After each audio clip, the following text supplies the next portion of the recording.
Hey guys, welcome back. Excited to talk about chapter 5, which is criminal homicide.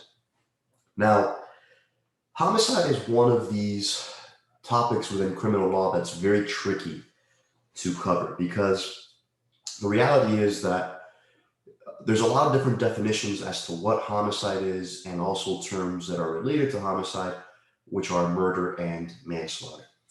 So let's get to that. Now, before we do, I did want to give you a broader introduction as to where homicide falls under within criminal law, right? An easy way to divide all of criminal law is to divide criminal law into crimes that are done against property and crimes that are done against the person, okay? So crimes that are against property are going to be crimes like robbery, arson, burglary, larceny. Robbery is a little bit tricky. Let's exclude robbery because robbery can fall into both. On the flip side, crimes against the person are going to be crimes like assault, battery, rape, murder, etc. Okay. So broadly speaking, we can divide all of criminal law into whether the crime falls under a crime that's done against a piece of property or whether the crime is done against a person. Some of those crimes are going to have some overlap in that they also are going to be considered a crime against property as well as crime against the person. But homicide falls under these crimes against people category. Okay. And more specifically, it's going to fall under the kind of crime against person or the type of crime that's called a violent crime.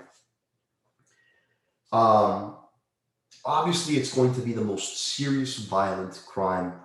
However, it's not going to be the most frequent violent crime. All right. So let's get to discussing homicide. Homicide is broadly speaking, we have to give a definition of it. Every instance in which a human being, by their own acts, omissions, or procurement, kill other human beings. So every time one person kills another person, we're going to call that a homicide. Now, that's simple to remember. The word homi comes from human, side, kill, to kill a human. So every time a human being is killed by another human, we're going to call that a homicide. Just because it's a homicide does not mean that it is a crime. There is excusable homicide, justifiable homicide, right? In the last chapter, we talked about self-defense, and that if somebody uses potentially deadly force against you, you're going to be allowed to use deadly force to defend yourself. Well, if you use deadly force to defend yourself from somebody who was trying to potentially kill you or inflict severe harm to you, that's going to be called an excusable homicide. Okay? Because you're allowed to defend yourself in those circumstances. A justified homicide is another category, very similar to excusable homicide, where you're going to see situations in which there is no evil intent. Meaning, really, we're going to really reserve the term of justifiable homicide for when the state kills somebody in a manner that is fair and appropriate, or at least deemed so by members of that society. Within this category of justifiable homicide, you're going to see scenarios like the death penalty, or a police officer who kills somebody who was threatening to kill other people, right? Who takes down somebody while legally justified to do so. And these are going to be called homicides, but they're not going to be criminal. Okay. So what we really want to talk about are the terms we use to discuss criminal homicides. Now, this is where it becomes really challenging because every state divides the laws regarding homicide into different categories. They don't each follow the same. Broadly speaking, we have murder as the worst type of crime, and that's a worst homicide. And then another different kind of homicide we call manslaughter. But this all becomes very challenging, very tricky. Okay. So let's get to it. Let's talk about homicide in greater detail. First off, there are a series of criteria that must be met in order for homicide, criminal homicide, to take place. And that is that the killing that a human being does must be of another human being. Well, yeah, duh, obvious. No, not that obvious, right? What happens with a fetus, right? Under the common law, a fetus was not considered to be another life. But for purposes of homicide, nowadays, if you kill a pregnant lady, you are going to be charged with a double homicide. Okay. Assuming that you have the requisite mens rea. So, and of course, it creates a contradiction when we're talking about abortion, because abortion is legally allowed, but we don't claim that the mother has committed homicide with regards to the fetus that was inside her body. We allow that homicide to take place for different reasons, depending on where you stand on that. But when it comes to a pregnant lady being killed by an outside human being, another human being, that's going to be labeled a double homicide. Okay. So the first requirement is that you have to kill another human being, but defining what is a human being can become very challenging, very tricky. What happens, for example, if a mom abandons her child shortly after birth, a baby shortly after birth, let's say 24 hours within birth, and just leaves the baby out on the street to die? Well, that is a kind of homicide, right? That is a homicide. The baby will die. It's not the mom committed an act in that situation that killed the life, but the failure for her to act in that situation, we're going to call it the necessary actus reus for that crime in order for homicide to exist. Now, because childbirth is such a terrifying prospect for many people, and obviously the concept of giving birth to another human being is very scary, laws have been enacted called Moses laws, after Moses in the Bible, where in many states, parents are going to have 72 hours to place a baby in what's considered a safe place and walk away from the baby's life, and with no responsibility for that baby and with no criminal consequence for that baby. Again, there's going to be some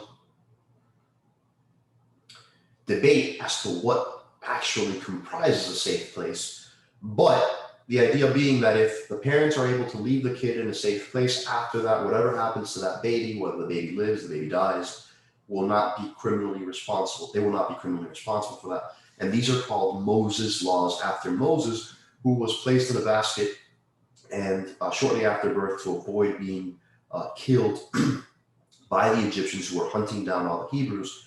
And he ends up being discovered by the Pharaoh's family, and eventually becomes a part of the Pharaoh's household as a result of this. That's all in Genesis of the Bible.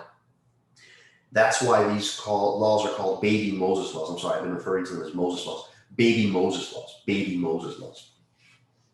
So the fact is, in order for homicide to exist, sorry about that. In order for homicide to exist, there had to be another human being must be killed. The other question, of course, is, or another problem that we're going to have is, how do we actually decide at what moment the act caused by the human being attempting or who tried killing another person, at what point do we decide the cause of death was done by that person, right? Let's analyze this. It becomes a little bit tricky. Historically, there is a concept known as the year and a day rule. Now, this comes from common law. And the way this worked is whatever act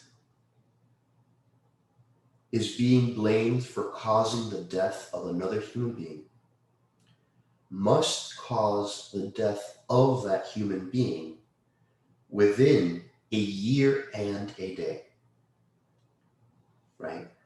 Otherwise, you cannot claim that the initial act that supposedly killed the person was what caused the death of that person, and therefore no homicide took place. No criminal homicide took place, right? To give you a more exact definition of the year and a day rule, the textbook defines it as common law rule requiring that for a murder charge, the death of the victim must occur within 1 year and 1 day from the time the alleged crime was committed. Now, here's the catch. That comes to us from common law.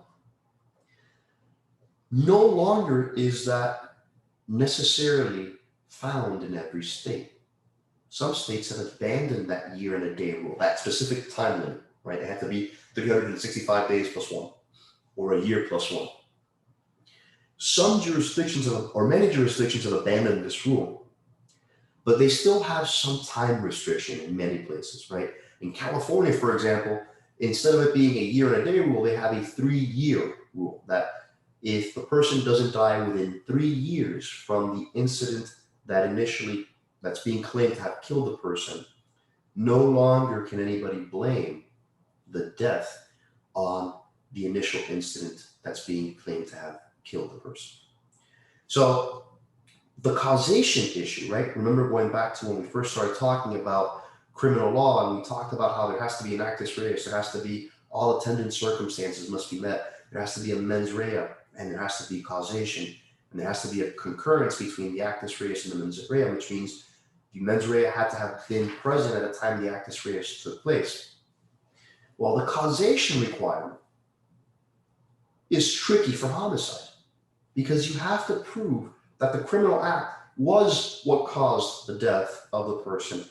But we cannot just have an open time check, like an unlimited amount of time, to then fall back and claim that that was what caused somebody's death.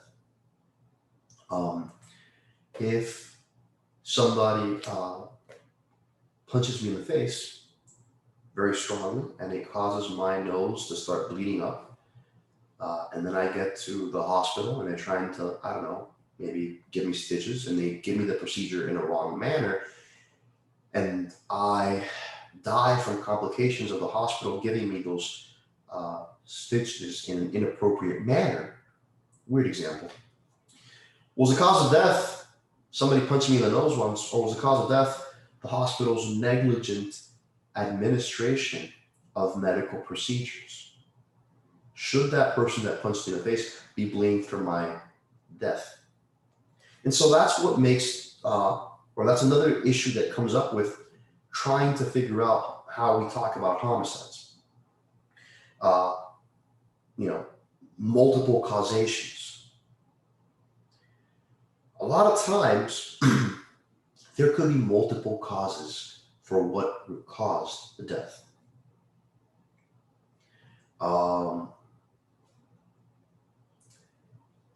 Many times it's medical professionals who are the primary cause of death. Okay.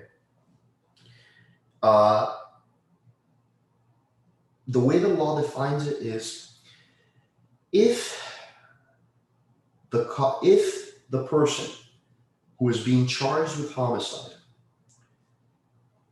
if their actions were, quote, a substantial factor in causing the victim's death, they can be charged with criminal homicide even if a negligent act afterwards negatively affected the victim.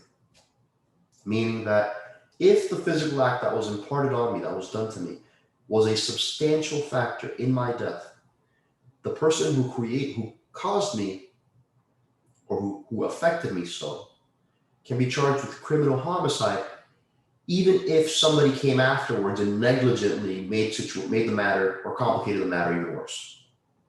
Okay. But again, not every state necessarily has that. So this is also, this whole issue of multiple causations can also be very tricky, particularly with homicides. A final concept that is going to be challenging for purposes of homicide is the concept of corpus delicti. This literally means the body of the crime. Okay. We have to know where the body is. So if the body is nowhere to be found, it's very hard to charge someone with homicide. Okay. You, in theory, have to produce the dead body or evidence that there is a dead body out there.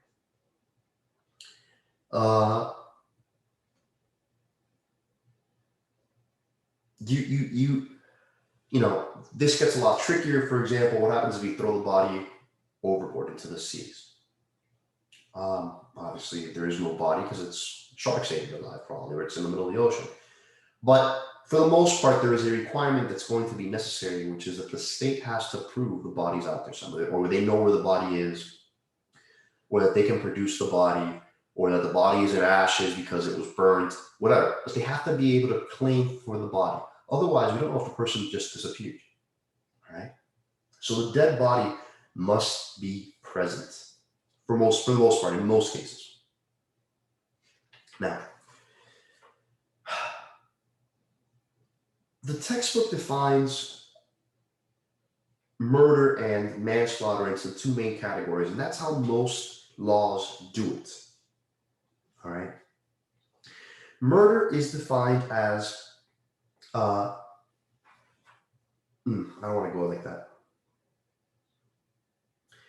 For murder to take place, there must be 5 elements. Let's go that way. There must be an unlawful act or omission that is committed by a human being. The act must have, at the same time, the requisite mens rea.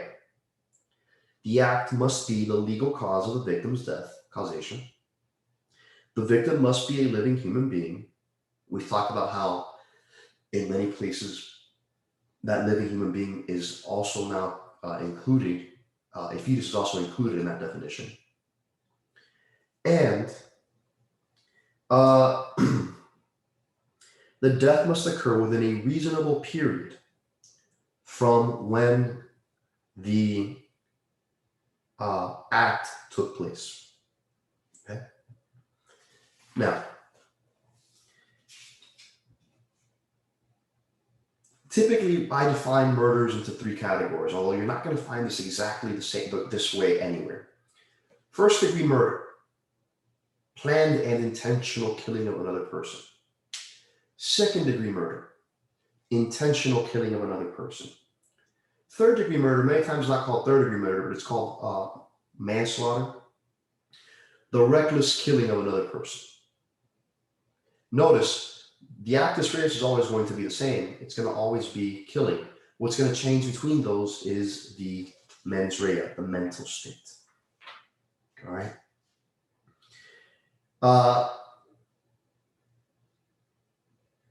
Aside from that, we sometimes call capital murders as those that can result in a person receiving the death penalty. So if the murder was done in such an egregious manner that it triggers in states that have the death penalty, the ability for you to have as your sentence the death penalty, then those are going to be called capital murders. Felony murders are going to be murders that took place while you were in the commission of another felony. You weren't trying to kill the person, but they resulted as, or they were a part of what you were doing, or a part of, and it was an unintended death that resulted from the commission of a felony that you were in the act of doing. So that's a felony murder. We've talked about capital murders.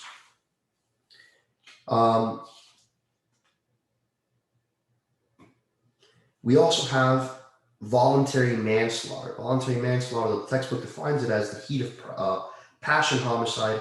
I many times label it a second-degree murder, although many times the states don't call it that. But that's when you are in the heat of the moment, you get very angry because somebody provoked you and you killed the person, right? We call that voluntary manslaughter. Involuntary manslaughter is when I'm, for example, shooting shotguns in the air. Not trying to kill anybody, but I should have known that by shooting something in the air, it could kill somebody else, and there's a result. And the shotgun shell comes back and kills me who wasn't paying attention. Well, that would be considered an example of involuntary manslaughter. Many times also, involuntary manslaughter includes vehicular or DUI manslaughter. Okay. And roughly speaking, that's everything I want to talk about with homicide. See you guys next week. Hope everybody stays safe. Bye, everybody.